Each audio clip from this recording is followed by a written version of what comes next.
All right, on this episode of the RSL Random Fan Podcast, we have a very special episode where we speak with none other than Trevor Brady from Wasatch Soccer Sentinel, one of the OGs from in the RSL podcasting universe.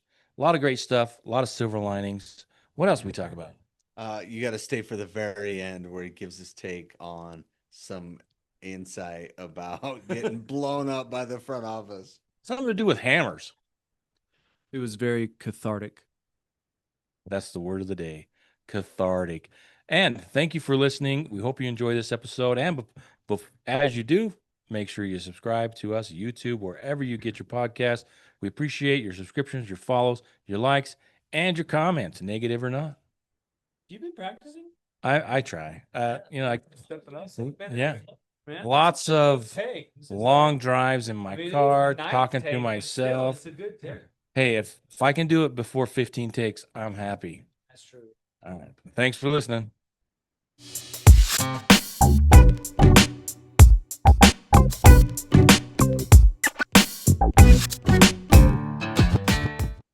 All right. It's another episode of the RSL Random Fan Podcast. I'm your host, Brandt Goebel, joined by Brennan. And Tyler. And we have an incredibly special episode today. We have one of the OGs of Real Salt Lake podcasting, Trevor Brady from the Wasatch Soccer Sentinel, formerly the RSL Soapbox. Is that right? Yes, that's all correct. Okay, good. I was so worried we'd start. Usually I start off screwing things up, and so far it's just been smooth sailing, minus technical difficulties for, yeah. But I'm old. I'm not supposed to be able to answer a phone or nothing. Anyway, Trevor, we wanted to get to know you a little bit. We've kind of got to know you in the press box and stuff, and you're a lot nicer than no, just kidding. Some of the other guys. Yeah, absolutely. So, how did you get into soccer, Trevor? Are you former MLS superstar? How did you end up? What's your soccer story? My soccer story is it's boring. I played a bunch of sports when I was a kid. Then I went to middle school, met some new friends. I mostly played like baseball and basketball growing up. And then in middle school, met a bunch of other kids that played soccer. And so I just started playing with them. And then from there, I just played like city rec league type stuff. I didn't even know about like double A or like club teams or anything like that until I got to be like a sophomore in high school. But I got really into music. I did music everything in high school, so I didn't have time to play any sports or even like try out or anything. Like everything just calendars never matched up. And I was just so into music in high school that I really only played recreationally, to be honest. And then after high school, I played a little bit of indoor here and there with some friends. But as far as a player, I've never been good. I've never been one that like you would not be impressed by my skills. I enjoy playing. I love playing. Even now when I'm old and fat and don't run nearly as much as I used to, but I've never been one for playing. I got into refereeing a lot when I was about 14, 15, and I would do that in the summers or on the weekends. Did that for a couple years. And then when I was playing in indoor places regularly, I also started refereeing indoor as well. So most of my experience in and around is on the refereeing side. That's where I've excelled, if you want to use that word.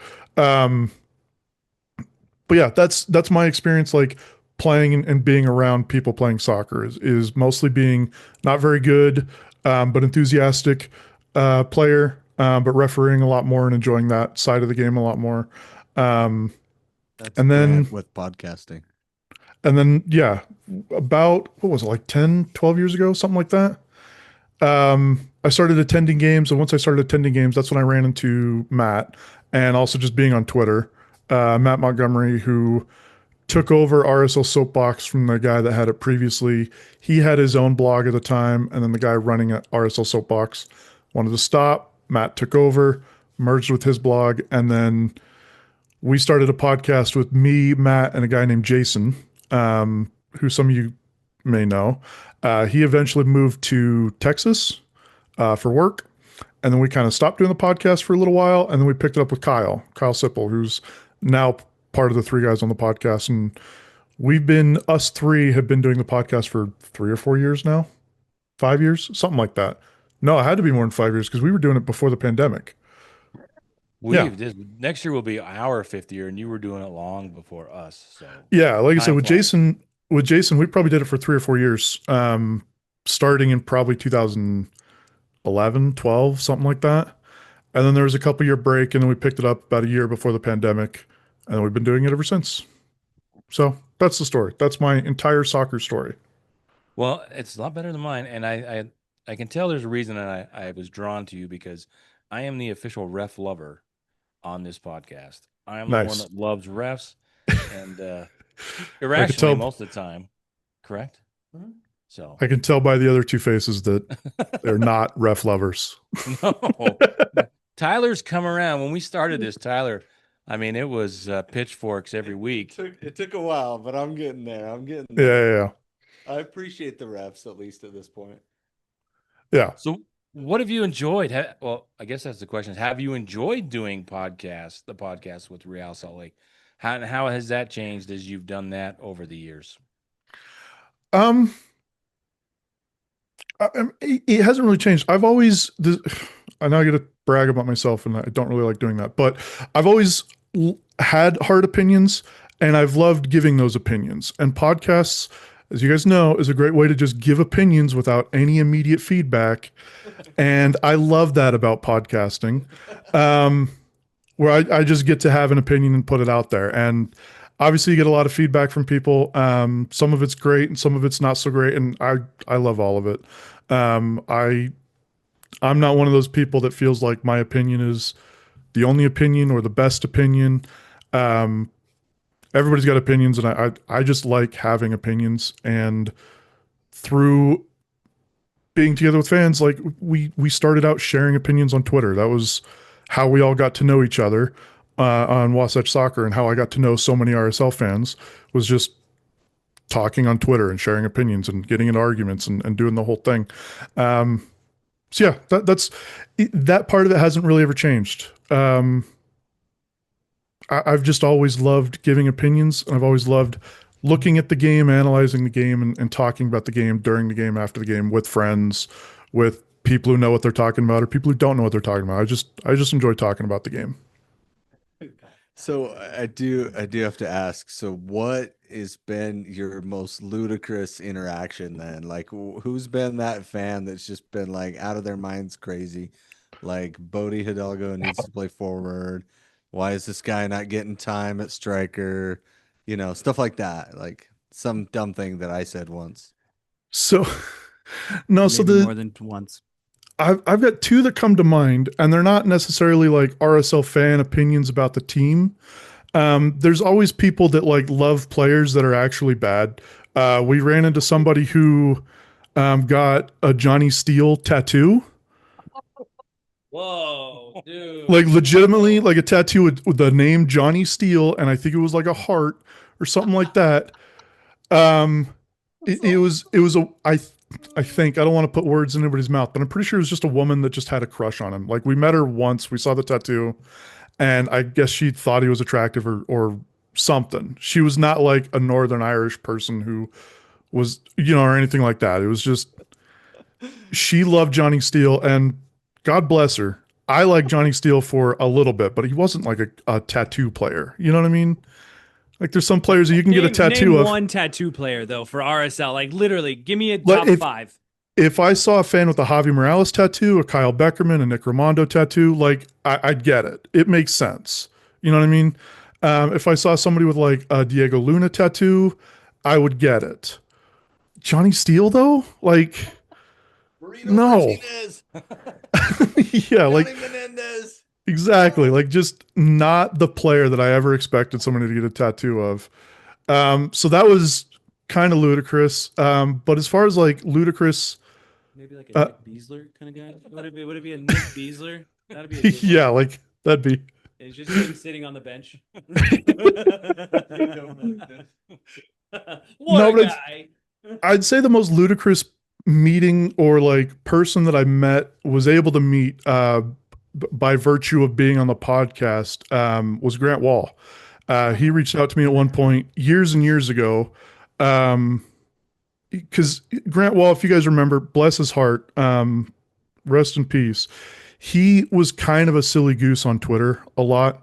Um, Kind of an egotistical guy, searched his name a lot, injected himself into arguments that people didn't need him or want him to be a part of. Um, he was kind of an interesting guy on Twitter. But I got into an argument with somebody and he got into it. And then we developed like a back and forth, me and him, talking back and forth, not being jerks or anything. Like he just genuinely was having an argument, a discussion.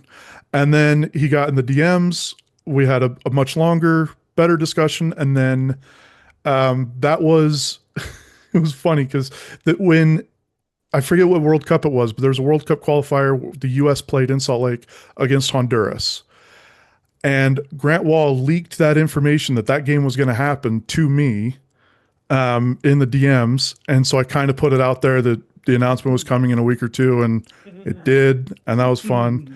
But then around that time, he was in town, obviously, for the World Cup qualifier. We got together for drinks. We had a nice, frank, like face to face conversation because that was one of the things I was telling him. I was like, this is all fine on the internet, but like, let's have this conversation like face to face. I think there would be a lot less misunderstandings.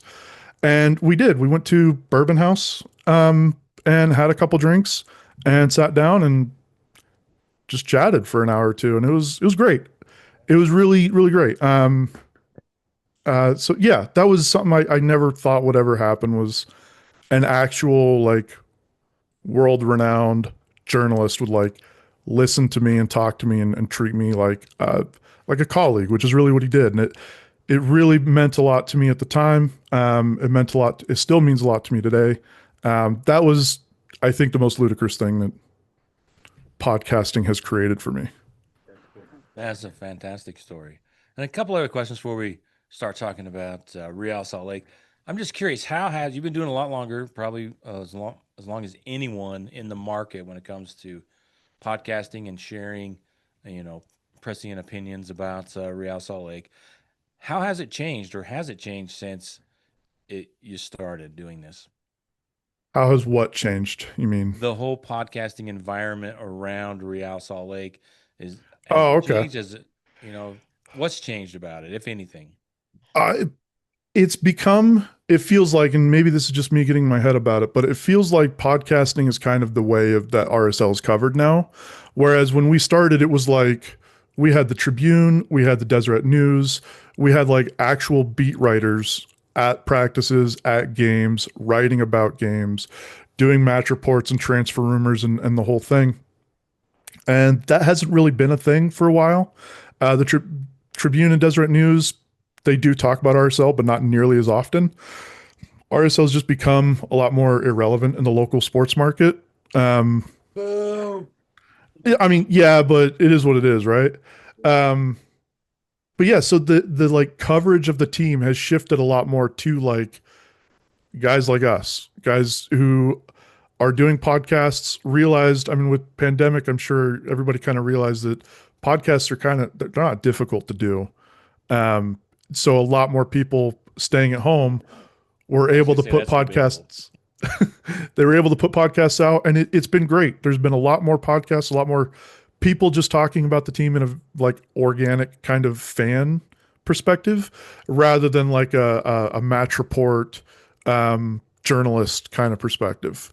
On one hand, it kind of sucks that there isn't like the actual coverage of the team, but the other hand, it's cool because people just get to have opinions on the team, and people have their own sources and their own stories, and they get to report on the team. And it just makes it feel a lot more organic and a lot more real when it's just a bunch of guys, a bunch of dudes that just care about the team and want to talk about the team, rather than somebody who at times feels like they're just mailing it in. It's just their job.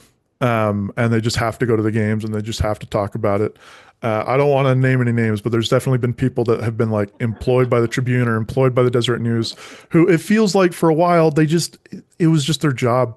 They were just showing up and they were just writing what they had to write. They hit their 200 words and that's all they seem to care about. You know what I mean?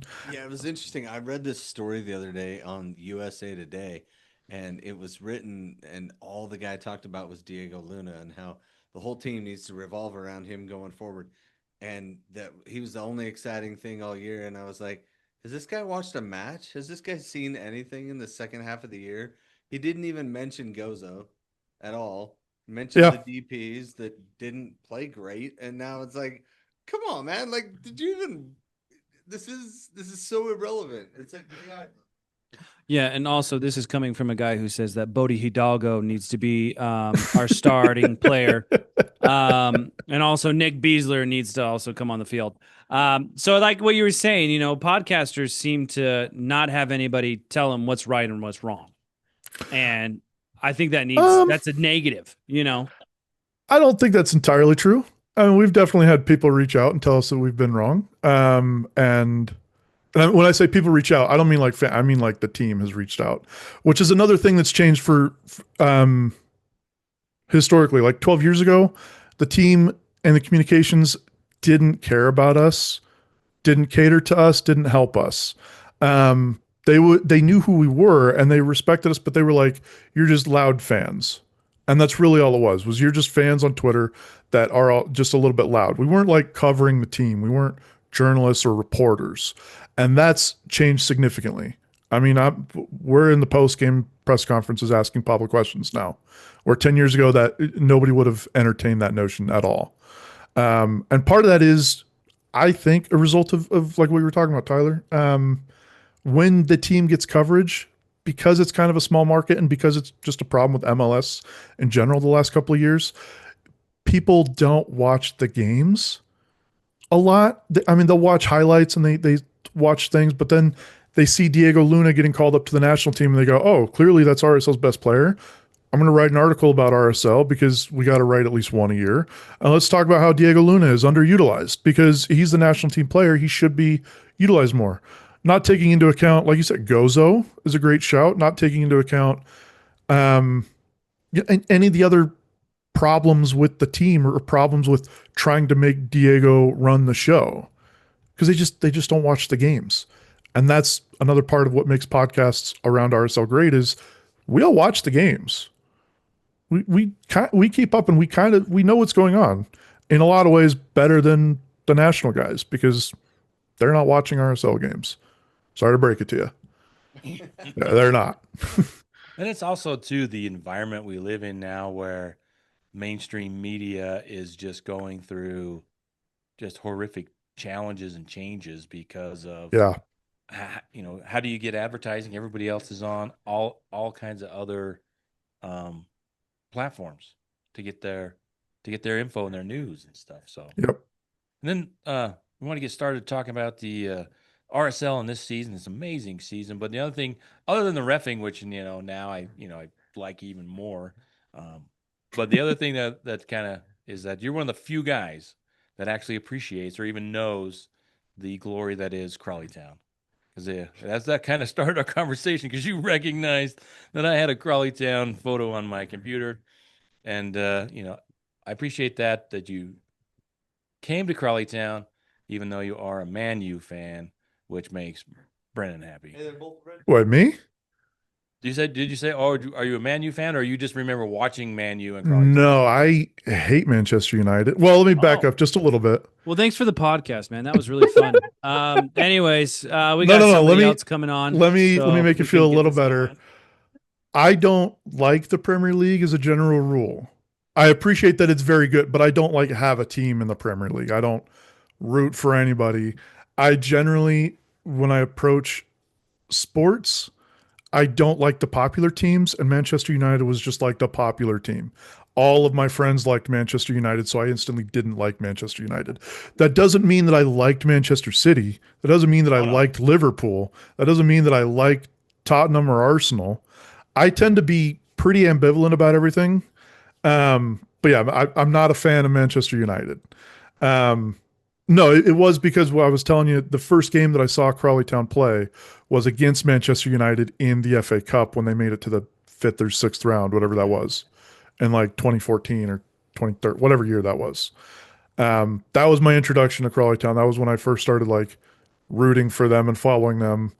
Um, and yeah, I want to make it clear I'm not as big of a fan of Crawley Town as you are, but I definitely recognize Crawley Town, and I Nobody is. I mean, if 1 out of 4 get a tattoo. He's number 4.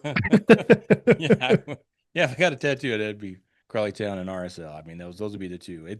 It's weird how soccer fandom kind of grabs you. Yeah. Nowhere.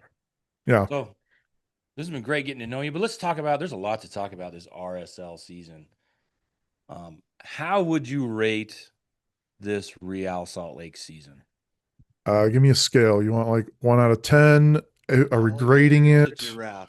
Pass, fail? What's the scale here? Well, I think you should do a 1 through 10, and then kind of give your like how last season was compared to what you think is going to happen next season. Kind of give it a I mean, once over. it's just 5 out of 10. Like I feel like that's being generous. It's And just, what could they have done better? I mean, Take the glasses off. Let's get serious. I have to rub my eyes. They just need to like, So many things. and this is so like they just need to play good soccer. You know what I mean? Like, no, that's it. They need to like sign players that are good, and they just need to play good soccer.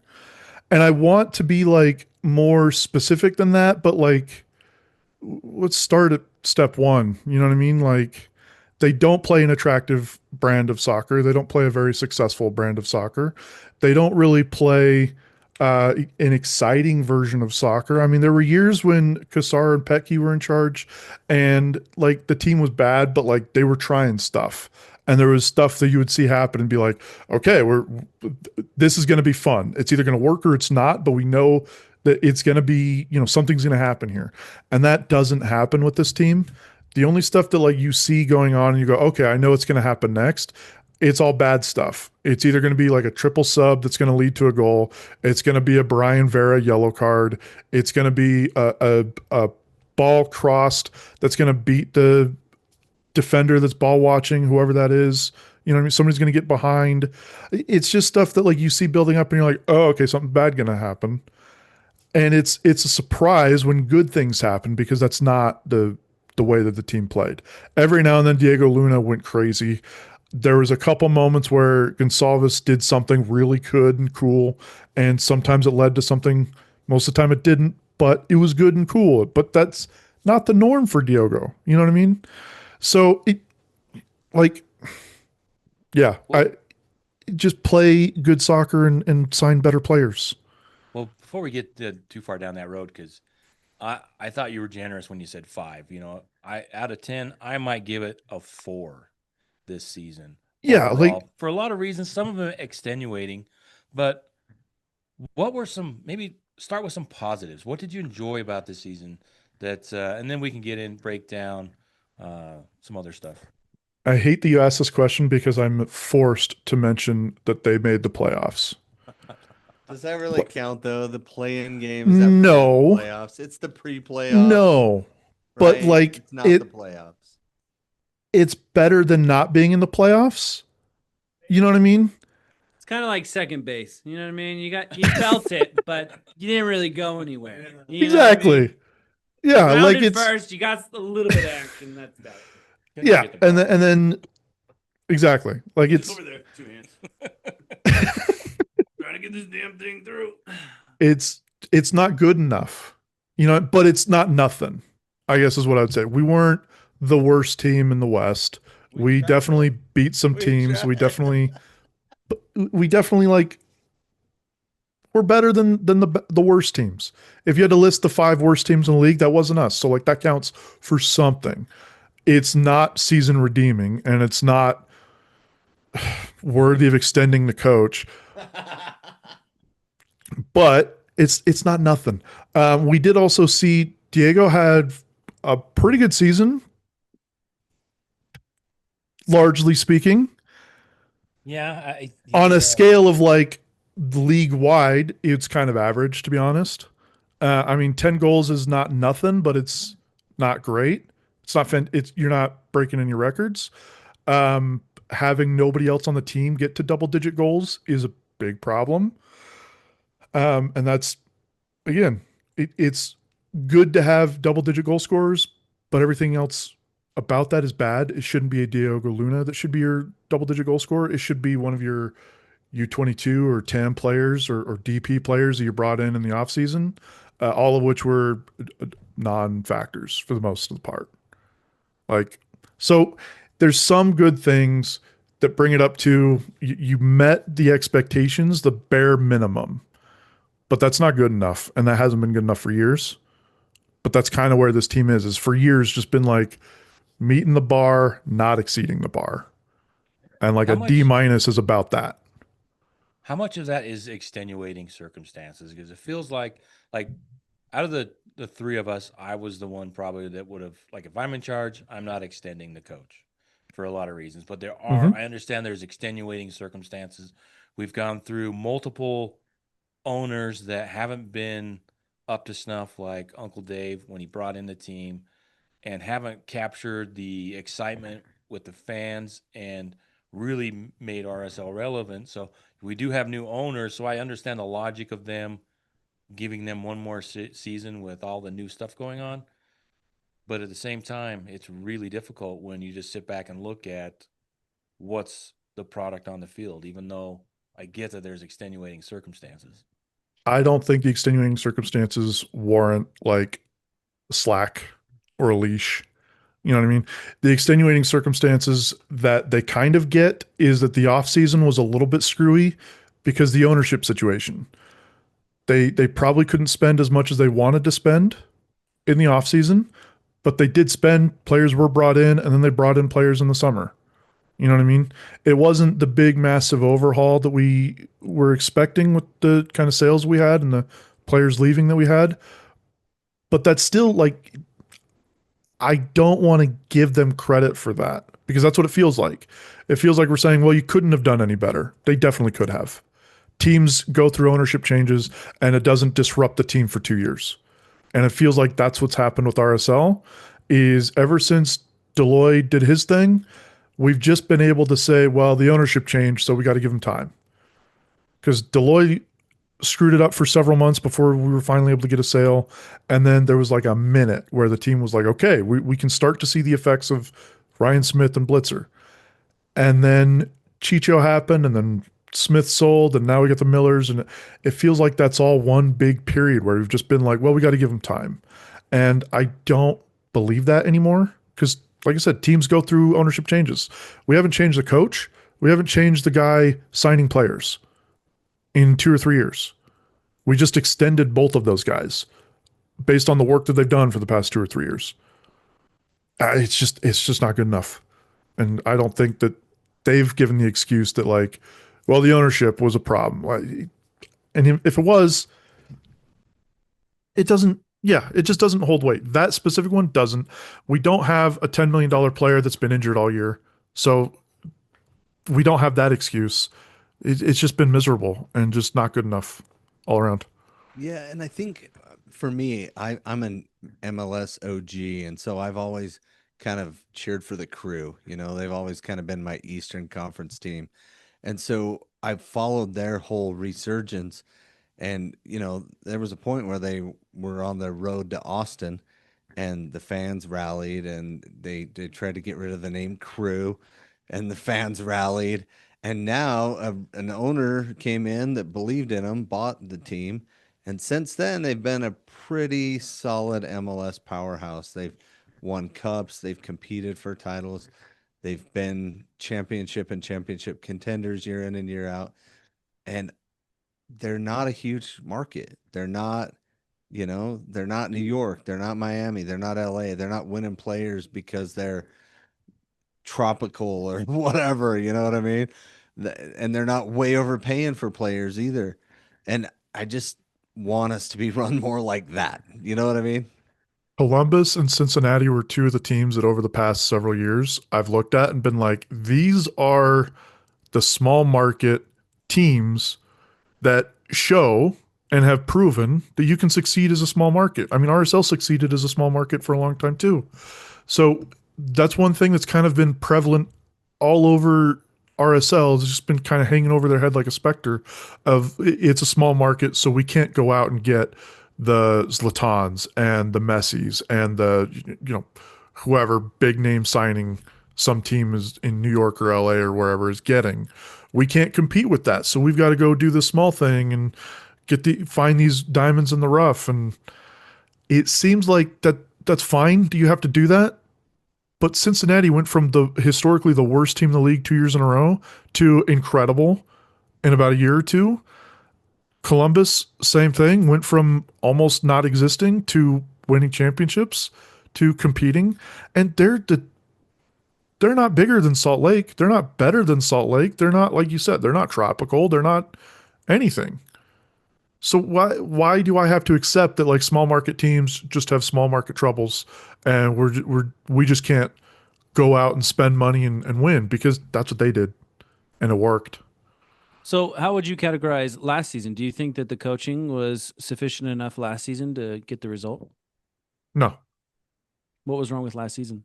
I mean, it's been the same coaching for the last 3 or 4 years, and it's been the same results for the last 3 or 4 years. I think we ran the numbers, and Pablo averages like 1.3 points per game over the course of his time with RSL, which is miserable. It's bad. It's not good. I mean, there's a lot of specifics if we want to talk about specifics from year to year, like tactically or like lineups and formations and things that have changed, but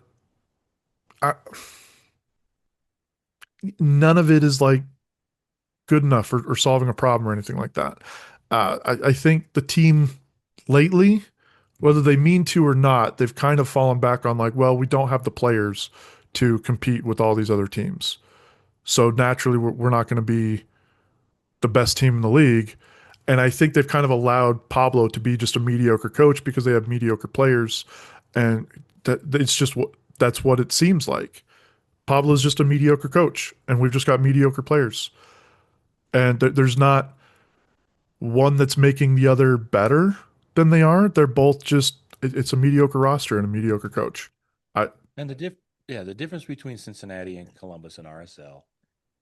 Columbus has Nancy, right? Yeah. And Cincinnati has Noonan, who RSL was in between flirting with when they signed Pablo permanently. And I think that is a great point. If the team only is better when the players are better, what does that say about the coaching when you need better players to have better seasons as opposed to a coach that can get the most out of the players? And I think the one thing that we were talking after the game one time, and I give you credit for this all the time, when you're pointing out Pablo isn't good at getting more out of players. He just finds the players that are doing what he wants and puts them where he needs them. Kind of like the Noel Caliscan conversation, moving into midfield when you could be coaching up and then getting a Nelly who's a better player and having him do what you need, as opposed to just moving players around and, destroying someone's confidence during the season.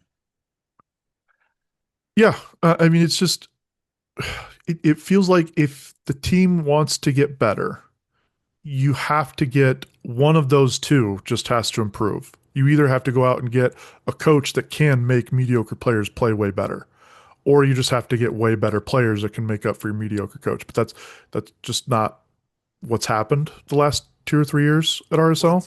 That's kind of what they said in the press conference they were planning to do, right? They were like, yeah, we're going to come in, we're going to get these tent pole players, right? Do it. Prop up the team and be the coach on the field. And I was like, that sounds like exactly what Trevor just said, right? Yeah, like it's very much at this point like I'll believe it when I see it, because they've been talking for years about we're gonna get better and we're gonna do this, that, and the other. And really, the thing that made this team incredible under Pablo's tenure was they went out and spent a bunch of money on Chicho. You know what I mean? And then they got players around Chicho to kind of make that work. And it did. And it worked really well until it stopped working. But that's another point. You know what I mean? Not Like, just soccer stuff. yeah, exactly. Until it didn't work, it was working great. But that's the first time in a long time that they've just simply gone out and bought a player that they desperately needed instead of like luck boxing their way into a Diego Luna signing or luck boxing their way into a Gomez signing. You know what I mean? Just picking up these kids from wherever they are and then suddenly putting them on a bigger stage and then they're turns out they're incredible. That's great scouting, that's great signing. But they haven't just simply gone and spent money on a proven player in a long time. And once they did, it suddenly worked. Crazy. Well, so you brought up the whole Diego signing and Gomez. They were not what they are now No. when they were signed. I mean, there was development there, and I think Right. that's where a lot of fans don't pay attention to. Because honestly, Pablo does really good work when it comes to development. I mean, I disagree with you. I mean that in the most polite way, obviously, because I love Yeah. you. You're fantastic. But you saw, if you watch Diego Luna coming from Locomotive to here, right? He was with Locomotive. Oh, Yeah. he sounds so smart. Paso. Right now. It's incredible. This is weird. You saw him struggle. Like that first season he was with us, he was not what everybody was saying. He wasn't like this amazing talent. He was struggle busting all over the field. But I mean, you saw after he's had a bunch of conversations with Pablo that he was like, I got to work on my offense and my defense. And so Pablo does have a certain say when it comes to growth. But I do see your point. Like, when are we going to start becoming a more serious team and holding people more accountable? Because I don't think there really is any accountability for any sort of negative action that we do. And I Yeah. want to see that change, you know? Yeah. And I agree. To your point, Diego and Gomez are two great examples of Pablo developing youth and taking those players and making them much better. I don't know that I want to completely credit Pablo with that, but that's me being not a big fan of Pablo. You're right to point it out, but what I would counter with is how many other young players have we signed either from the academy or from other teams that we've signed at that 18, 19, 20-year old that it just didn't work out. I mean, we've got so many academy kids during Pablo's tenure that we've signed when they were somewhere between the age of 14 and 18 that didn't work out, just weren't good players, ended up being sold to, either a USL team or traded to an MLS team, or just never saw the field. You know what I mean? There's a lot to be said about that being maybe the GM's fault, but that's where I struggle to give Pablo credit for developing young players because he developed a couple and the ones that he succeeded on were huge successes. But it's not an every single person thing. It's not an every single player thing. There's been stories of Pablo specifically, and Pablo said this. There's been players that he specifically were young players that he specifically didn't like or didn't want to play for silly reasons. One of them was because he preferred a guy with a college education to a guy straight out of high school.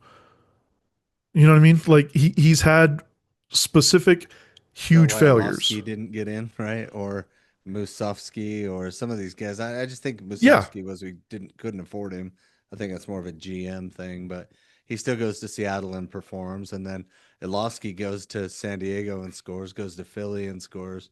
Like, but he couldn't Yeah. see the field here, you know. There's definite misses that were under Pablo. And so that's why I don't know what the numbers say about other teams. I feel like we're pretty average at developing players and signing young players and turning them into really good professionals. I don't know how much of that is Pablo versus just the player's mentality or what. I don't know how much I want to give Pablo credit for that. That's a good question because I was thinking about this all week. I mean, what is the number? Should it be 15%? Is it 20% of the kids that you sign that turn out? It's probably not an incredibly high number because there's so many kids that are coming through your system.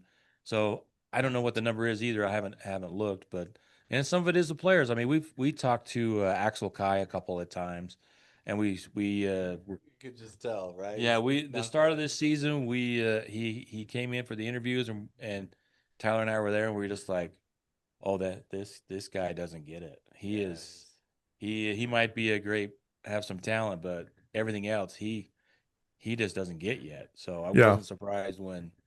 So I'm right there with you. Like, I don't know what the number is, but there feels like there should be more players developed. Yeah, and I do, from one perspective, from a financial perspective, RSL the last several years has done much better at developing players. I think for years we were developing like MLS kind of level players, um, and you could eventually trade them or get a little bit out of some of those players. But selling Gomez, huge money. Selling Barajas for not a lot of money, but pretty good money for a kid that we had for like 6 months or whatever it was. You know what I mean? And soon, who knows how soon, but soon, we're probably going to sell Diego for a whole heap of money. And so, from that perspective, RSL, yeah, they're definitely doing great for being able to get players that you can then sell on for a lot of money. But then, how do they use that money? The Gomez money, I don't have the information in front of me, but somebody put together the like signings that they did immediately after the Gomez sale, and they're miserable, guys. Like we made 11 million, we spent 8, and I think we got like 4 goals and like 3 assists or something like that out of it. Like it's so on again, it's like on some parts we succeed and are succeeding, and that's great. But then we just can't follow up with any of it. We can't do the follow up to like actually capitalize on it. Yeah, I was wondering this season, who was on the hot seat. It didn't feel like anybody was on the hot seat. Pablo or Kurt. And I wonder how much. Said, hey, how does it feel to be on that hot seat in the presser? I was like, hey, bro. Yeah. But I think Cabral really waxed over some of the all those misses with the Lachlan and the Markchuk and the Diogo and the Forster Ajago and Ariel Pial. Pial, who may have some talent, but he found his way into the Pablo doghouse by the end of the season. Couldn't even make the bench the last 2 games. So, what are your thoughts on the players down the list? And is that the case? Cabral kind of was the only reason that RSL almost made the playoffs or made the play-in. No, Cabral, I think genuinely like I mean, because we made the play in tied for 10th and 11th place, and we just beat them on tiebreakers. So like that's again, I said that like making the playoffs is good, but the way we made the playoffs is embarrassing. Yeah, we made the playoffs on tiebreakers on the lowest like point total that RSL's ever made the playoffs before. Like, yeah, so it's kind of embarrassing to hang your hat on that. But Cabral was a big part of that. I know there's stats that like deep analytics that we can look at, and Matt loves to look at this stuff. That basically like you can take a player and calculates through some formula like how many points that player was like worth or how many points that player saved throughout the season, and goalkeepers obviously have a little bit bigger say in that as well as like strikers.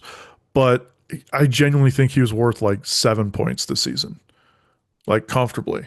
That's how many draws he saved or how many wins he saved because of his incredible play. Like if we had another goalkeeper that wasn't Cabral, I think we definitely don't make the playoffs. He was incredible in so many moments and in so many games. Yeah, and I mean, you've heard him talk in the press conference. You've heard other players talk about him. He's clearly a favorite of everybody on the team. Everybody points to him as the leader. So he's can't say enough good words about Cabral. The rest of the players you mentioned, you can say a lot of bad words and not good words, but they just underperformed across the board. And I think a lot of players on the team underperformed. I mean, Brian Vera, Justin Glad underperformed this year. Katranis wasn't. I feel like there's more to Katranis. I don't think he's like a world-class player by any means, but all season it felt like he could have been giving more. it felt like that across the board. Ojeda, Anelli, Ruiz, Caliscan, whoever was there generally was pretty good, but the rest of the team not being that good kind of makes them look bad. Um, or at least I'm willing to blame the players around them for their failures, because I do genuinely believe that's the most important position on this configuration of the team. And I think all of those guys are great players and did play that really well. I don't really like Caliscan there, but he's good and he did good. So yeah, I mean it's tough. It's a tough roster top to bottom, I think. There's not really a whole lot of standouts. What do they need to do next year? And will Diogo be there? How much do they need to? Well, Diogo's gonna be there. Do Well- you want him there? Oh yeah, I Hold looking on. at this roster. If this roster comes back next year, we'll be right back where we were. There has to be some So changes. I was looking at the roster before they released the roster decisions. Um, every DP player, let's see if I get this right. Every DP on the team, every U22 initiative player, and every TAM player on the team is under contract past 2025, with the exception of Brian Vera and Ojeda, I think. There were two players whose contracts were up in 2025, but they had multiple option years remaining. Everybody else, their soonest contract end date is 2026. Right? So that includes your Marchuk, that includes your Giogo, that includes Ari Piol. All of those players are here for the long haul. And that's the part of the roster where it's so easy to get a big difference maker. The two guys who were on option years got picked up. So our entire top 12 players on the roster, between DPs, U22 players, and TAM players, are all coming back next year. So there was a bunch of guys that were let go, but they're kind of in the middle and the supplement part of the roster. A couple of them were homegrown players, not difference makers, not players that, them creating room on the roster doesn't let you then go get another DP, doesn't let you go get another U22 player. We're full on DPs. So if we want to get a new DP, we have to get rid of one, or we have to buy one down somehow, or we have to sell one. I know there's been rumors, and none of this is substantiated by anything I know, but there's rumors that Giogo might be sold back to Europe. There's rumors that Marchuk might be sold back to Europe. There's thoughts that there's ways that you can make space there, and you have to make space if you're going to get a difference maker. Because at this point, you're getting role players. You're getting position guys, depth pieces. That's the room you have on this roster. So the roster's it was in a terrible place at the beginning of last season. It's in a terrible place now. They have this offseason to improve it, and there's definitely things that can be done, but things have to be done in order to do better, good things. And that's that. I don't know. I know there's definitely room for moves to be made, but I don't know that this team is going to make those moves. They just kept their coach. They just kept their GM. They kept the two guys that are like in charge of making those moves. And those guys already made roster decisions on exercising options on at least two of those. So like I don't know. I'm not looking forward to it. Yeah, for me, they have to make changes. I don't know how they do it, or they have to at least look like, or they have to look like they're making the effort to change it. I don't know how you can justify bringing Diogo back. I really don't. I mean, he's your DP, he's your highest paid player, and he spent more time running around trying not to. He looks like he's playing hard. He knows he gets in good positions, and then he does nothing. He waited until the last game of the season before I saw him sprint anywhere against St. Louis, and I'm just like, who is that guy? Oh, wait a second, where'd that guy come from? So I've been kind of harsh on him, but I don't know how you can justify bringing him back, even if you have to eat his salary or do something. Yeah, and what drives me nuts with Diogo is he just won't stick into any tackle. Like he won't take, like if he sees a guy going in for a tackle, he'll pull out of it. hop out of it and give the ball up and not stick in and take a hit for the team, which is what Yeah. that position needs to do. Your 10 has to control the game. And if he can't be that 10 because he can't stay on the ball because he's a big softy when somebody bumps his shoulder, he's just, I'm out, I'm out. Like that can't be our guy for Salt Lake. You know what I mean? We can't have that be our Well, leader and our that highest can't be bid your player. guy. That can't be your guy in this league. I mean, you know what I mean? I don't watch a whole lot of Portuguese soccer, so maybe it's a little bit softer there. But I know every single player that comes here from overseas talks about how physical it is. You see the difference in physicality from watching MLS to watching Premier League or Crawley Town or Serie A or whatever other European league you watch. It's just more physical here. And if you're not a physical number 10, yeah, you're right. You're probably not going to cut it. We started out the early season. We had the Menendez lines, kind of like the baseball line, but Yeah. the Johnny Menendez line, and It's after the lowest possible bar for a DP. Right? yeah, Mhm. and after about 5 or 6 games, we just started talking about it because Diogo was so far under. That wasn't even worth Diego bringing. Menendez. Wasn't even funny anymore because he wasn't living up to the bare minimum of Johnny Menendez, who he couldn't figure out how to play in this league. Yeah. Just like you said, Diogo was the player that 25 minutes, 45 minutes into the game, he would do something, get a ball and dribble somebody, dribble two guys or take a shot. And it was always at that point when I was like, oh, yeah, he's playing. I remember now. Because he's just a non factor, and you can't have that from a DP. You just can't. I don't know what you need to do to get more out of him. I do think somebody mentioned the other day, and I don't remember who it was, that their theory was that Jogo's used to a different style of soccer and used to players doing things a little bit differently than our team is. And maybe it's just that we need a higher caliber um, winger or a higher caliber striker or somebody that he can like play off of a lot better because his brain just works at a different level and he just needs somebody much better than him to pass to make him look good. And that might be the case. It might be that he's trying to pass it to Piol and Agata and Iago all season, and those guys can't do anything with it. So he looks bad.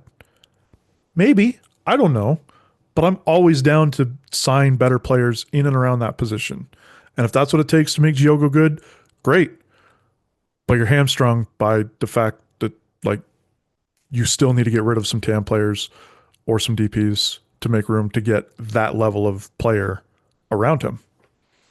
Yeah, I'd make the argument Matt Crooks. He was my man crush last season. Love Matt Crooks, and he but it's kind of similar situation where Matt plays a different style, and the team needed to figure out how to play with Matt. But at the same time, Matt figured out how to play with the players on the team, Mm-hmm. right? Matt was an integral. They always talked about how Matt was such a big help for Andres Gomez, right? Andres Gomez learned that he could trust Matt, and they worked out together. I see what you're saying, but I don't see Diogo doing that part of it. I can see where hey, he needs to be around better players and he'll shine, and players with his technical ability. But I don't see him. I don't think he wants to be here, and you can see Yeah. that. That's kind of the vibe I get. That was my problem with the theory was like, yeah, you definitely can put better players around him, but you can also just get a better player to replace him as well. You know what I mean? Or he could figure out how to play with this team. Yeah. Don't Or with Gozo, with Luna, with yeah, those four, just those four. like it's not like he's it's not like he's got complete scrubs wall to wall. He's got some good talent around him. And I mean, it's 18, 19, 20, 21-year olds that are better than him. I don't know if they actually are, but they're certainly playing like they're better. They're playing like they want to be better. And I agree with you guys. I just don't see that from Jogo. I don't see that effort. I don't see the fire. I don't see. I would want a player that's that much better, in theory, to be the guy that's yelling at players or teaching young guys. And I just don't see that from him. I don't see him trying to direct anything for anybody. He feels like he's just going through the motions. And it's crazy to me that you can have a player and a coach that's going to let a player do that all season. that was the part that really started to wear me out at the end of this season was the hypocrisy of Diogo, right? Yeah. RSL and Pablo talks all this time about, effort and moments and mantras and the universe and sage and lavender, whatever it takes, to be out there. And then at the same time, you're preaching that to everyone on the team, but your highest paid player, you don't hold accountable. And he still gets to go out there and you just say, oh, the fans just can't see what he's doing. That may be true, I'm still learning the game, but there was too much gaslighting when it came to Diogo this season for me. And it finally just kind of wore me out. Yeah. I do remember there was one, or maybe it was 2 or 3 games in a row, but there was definitely one where I remember that I asked Pablo, like, at what point do you pull him? Like, because he's not producing, and how much competition is there at that position? Because whatever competition there is, we'd like to see it, because what we're seeing now, like, isn't good enough. And he gave an answer that, like, it was fun because he gave a look, and like, if you're in the room, it made a big difference. It was one of those answers. He gave a look and was kind of like, I don't remember exactly what he said, but it was something along the lines of like, "Oh, there's competition. Don't worry about it." And it felt very much like he understood that Diogo wasn't doing enough. Um, and then I think Diogo played like one more game, and then he was pulled for a couple games after that. And that was but that was like 10 games into the season. It really felt like there was some accountability being taken at that point. But then he just sat out for a game or two, and then just came right back and was doing the same thing, and then played for most of the season. Well, he So probably needed to be in more post games, Trevor. That's probably the power of Trevor wasn't there yeah, that's what it to was. to have that influence on Yeah, the roster, the 11 on the field. There's it's another player definitely that we love to talk about this year. I love to talk about. If I'm getting a tattoo, it's a Johnny Russell tattoo. But what were your thoughts on Johnny Russell? He had played 344 minutes, had 2 goals, half of what the amount that the DP with 27, 6, 7 times the amount of minutes. um first off, that's a terrible idea. Johnny Russell tattoo sounds like awful business. I'm still not entirely over the fact that we signed a Sporting Kansas City player, especially the Sporting Kansas City player that was like a part of all of the good rivalry times that we've had with Kansas City. Which is a rivalry I miss, but that's another conversation. Um, I thought the signing didn't make a whole lot of sense for a lot of reasons, but one was, yeah, because he was successful. Like, and it wasn't like he needed time to like gel with the team. Like, he came in and immediately was good. I don't know that he was necessarily like an improvement all of the time over whoever he was replacing, but he's good. Clearly, he's a veteran player, scored goals, was passing the ball, doing good things. But then Picking there up were free games where, kicks. yeah, there were games where like he was on the bench and it's like, oh, we need to bring a player in that's dynamic on the wing and a veteran presence. And then he just didn't see the field. And then there was times where, Tyler Wolf would come in. Which yeah, I exactly. think Tyler's a good player, but he has almost no results for the year. But why are you bringing in Johnny Russell if you're just going to bring in Tyler Wolf? You're just gonna play Tyler Wolf. Agreed.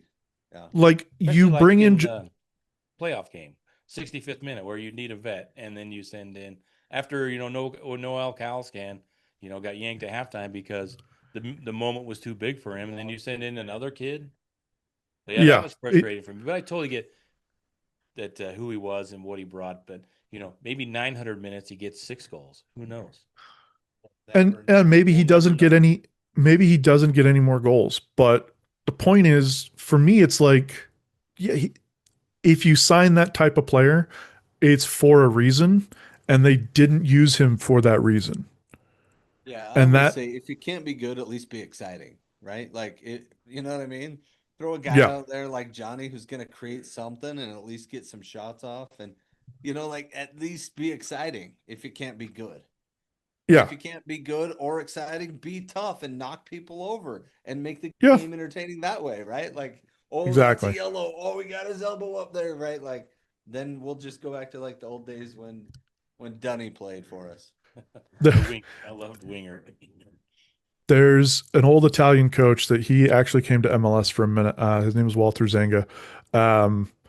But he was the epitome of that. And I loved it so much. His teams were rarely like very good teams, but they were always exciting. They always played really just, to be honest, it was stupid soccer, but it was exciting, fun soccer.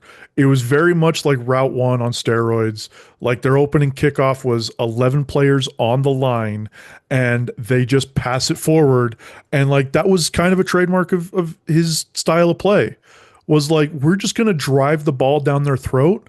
And they got scored on a lot because that's what happens. But he was just very much like, we're just going to play exciting soccer and we're going to try to score because goals are exciting and goals are good. You need goals. And that was like what his whole tactical philosophy was based on, was goals are going to happen and we're either going to score them or they're going to get scored on us. But if we score more than them, then we win. You know what I mean? But that his teams, like I said, were never like the best in the league, but they were always fun to watch. And yeah, RSL just isn't that.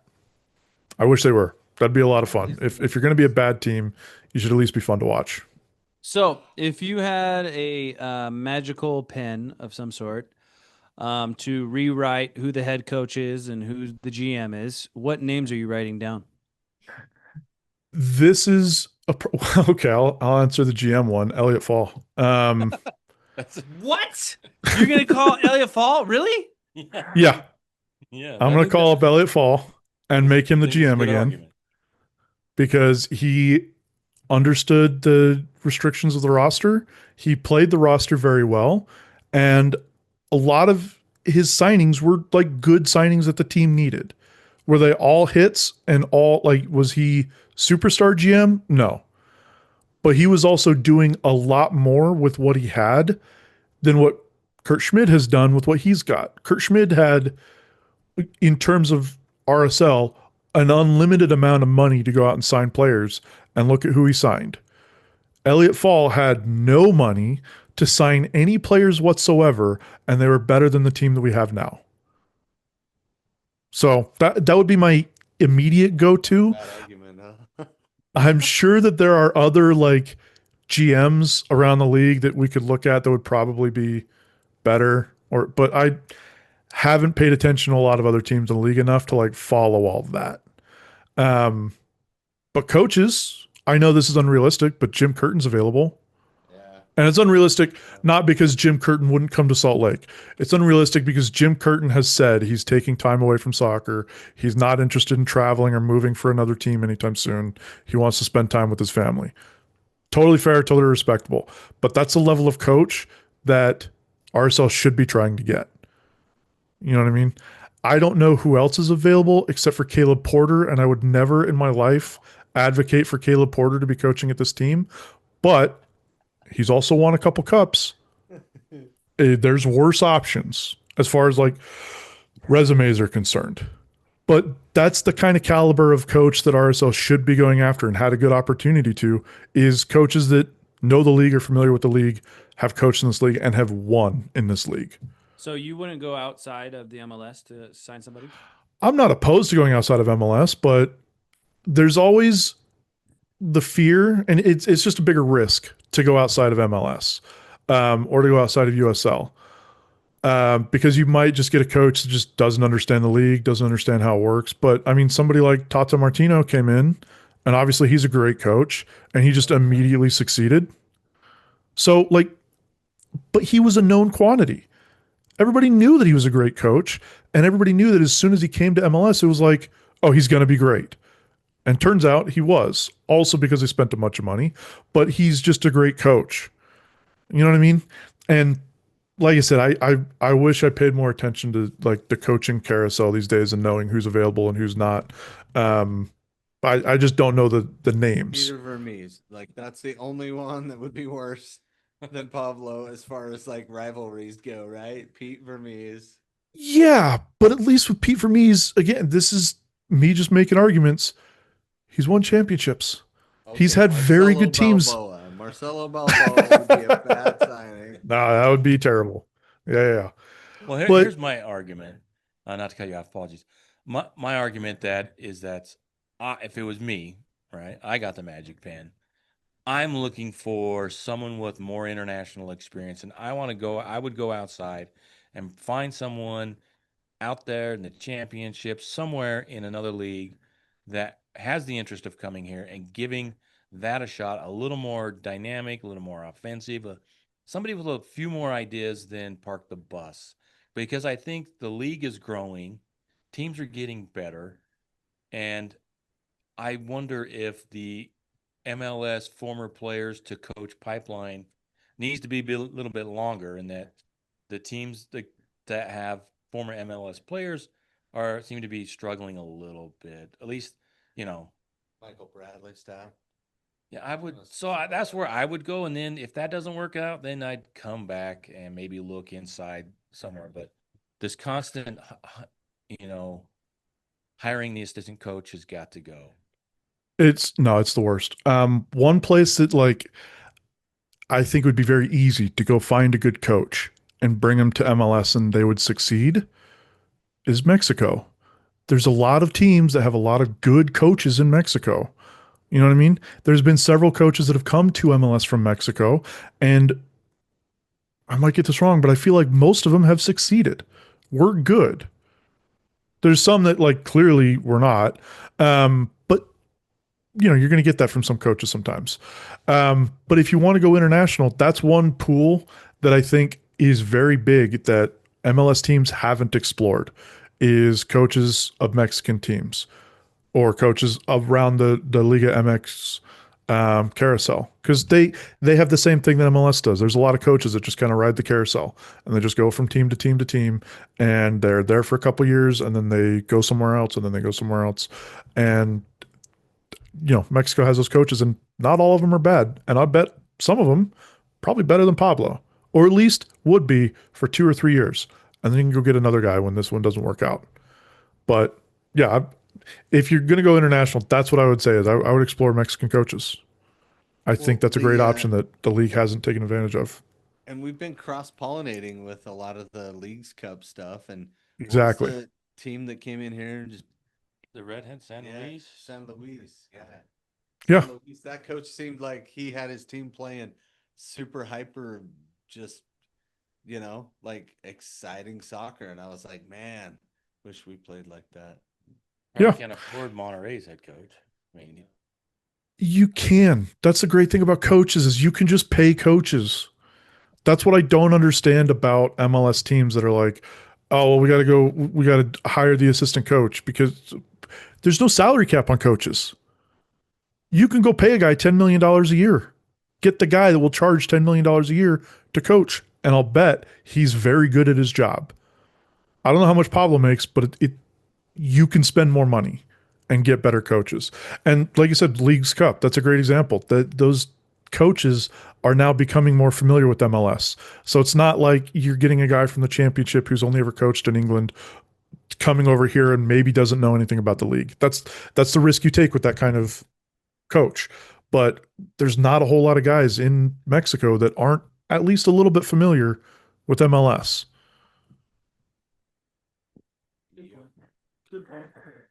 one last thing, you know, we appreciate you coming on. We've enjoyed. It's been rather cathartic for me. I appreciate it. This conversation, Of course. But Yeah, of course. there were two stats. There were a couple of stats this year that really, because I try and be positive. That's kind of like we've always tried to find the good things, the positive things, and you know, try and be glass half full. But I was thinking about it today, glass half full of what? You know, yeah, right. It's not been great. But there's a couple of stats that really stood out to me this year, and one was RSL led the league in fewest come from behind points. 3. They had one game in San Jose where they were down 1, came back, scored 2 goals. That's it. 3 points. And if I'm right, I double check. I'll double check. But they also led the league in most points lost from a leading position, like 24 points. Yeah.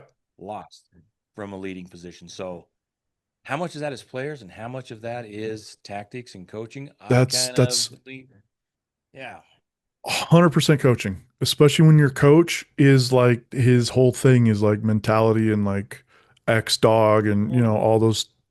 Yeah, Moments. it's a game of moments. Well, we missed every single moment. There's so many moments that Thanks for we bringing missed it as a up. team. Right? Yeah, and I can't imagine that that's a player issue. It's a discipline issue. It's a focus issue. It's it's a mentality issue. And that's what's so frustrating about it is for years we were told, and Pablo's told us as well by all these other people that are watching the team and like insiders, that Pablo's a mentality guy. He's an effort guy. He's the guy that builds the team up and gets them ready and gets them motivated, and they're going to run through a wall for Pablo. Well, when that's the team that you put out all year, that's a mentality focus issue. That's a game of moments issue. Uh, and that's on the coach.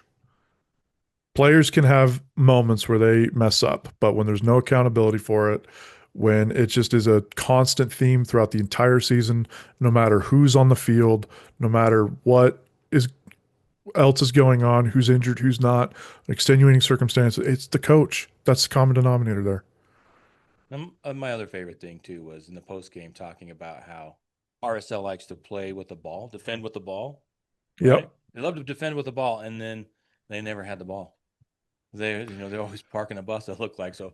There was a disconnect there, which as I grow and learn the game, it's like that doesn't make sense. I mean, I know that's what you want to do, but at the same time, Pablo's always say, worry about the team getting forward, and they were always worried about the counter. So there's just so much stuff that just wasn't starting to add up finally for me this season, and it just wasn't making sense. So it's been kind of frustrating, but like I said, maybe the question is, what are the silver linings going forward next year? If we want to end on, how's it going to get better next year? Where's the silver lining, Trevor? I don't know, man.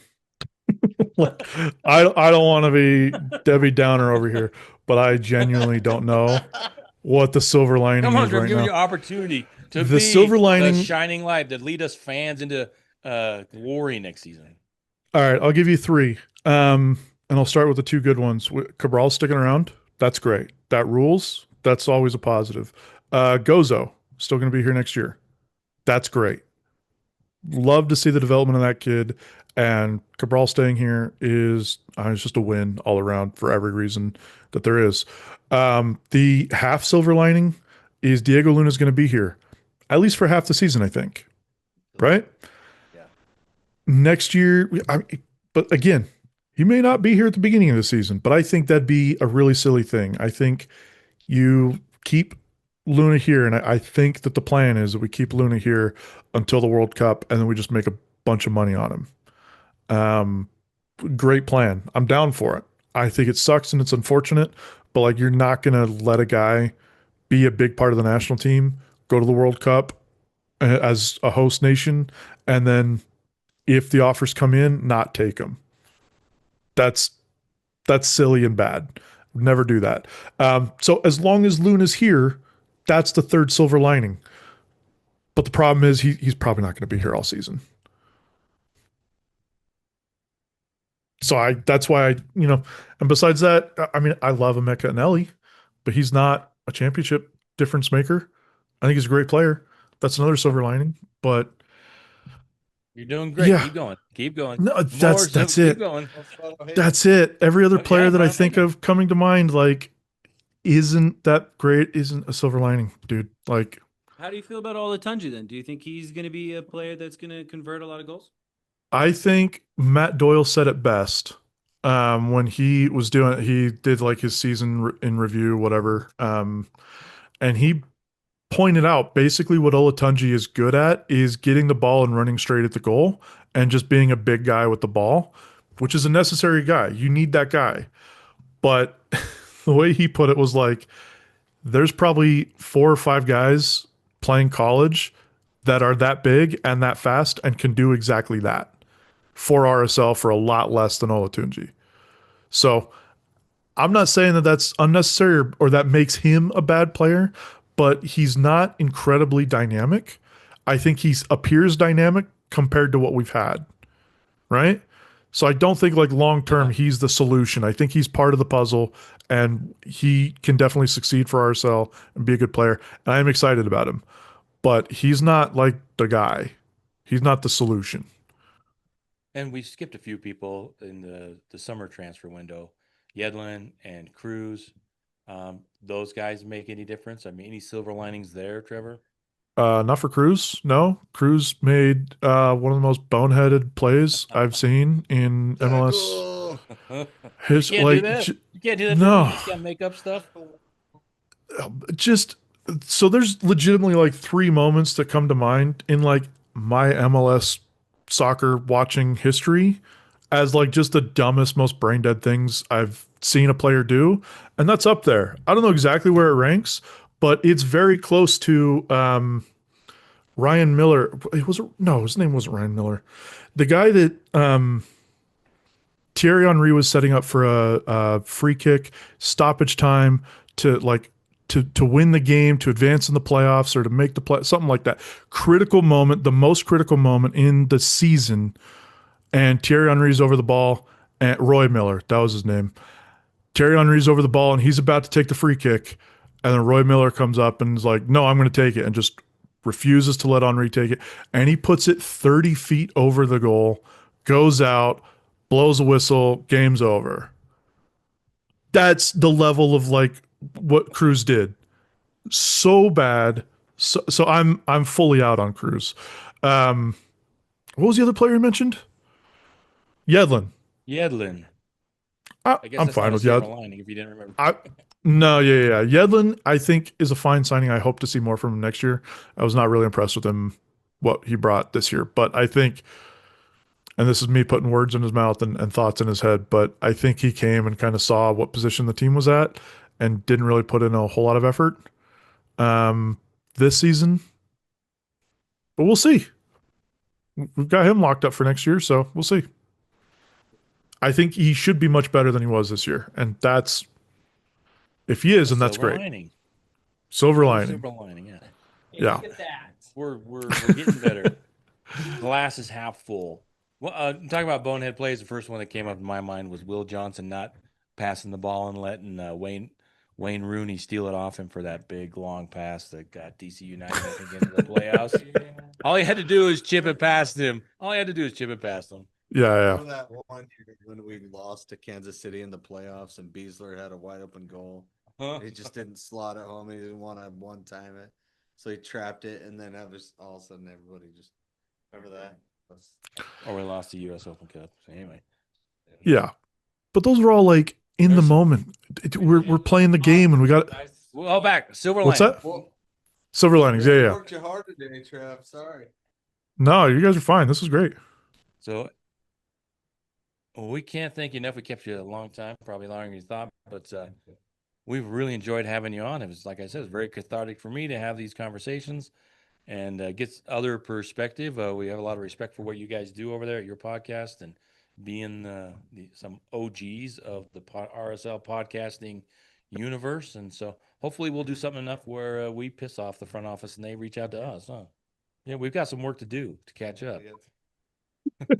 I could tell you the one that keeps coming. This is just fun story time, and this is my favorite. Yeah, I'll name him because everybody knows it's Trey.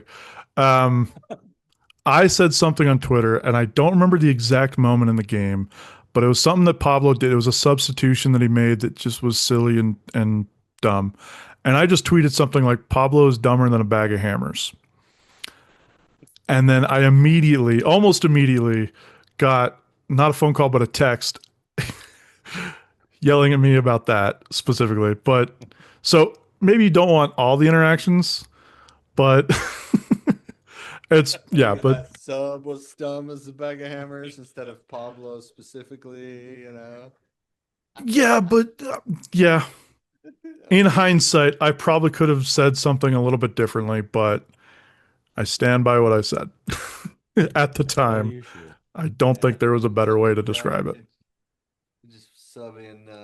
Well, my thing is I have a coaching background, so the way I perceive things is a lot different from everyone else. I don't really have that. I'm just a fan kind of mentality.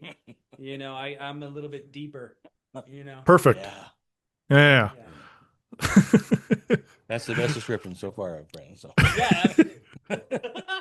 well, Trevor, we I can't love- thank you enough for joining I us. love that you're saying And that we'll- with your hat like that. That's my favorite part.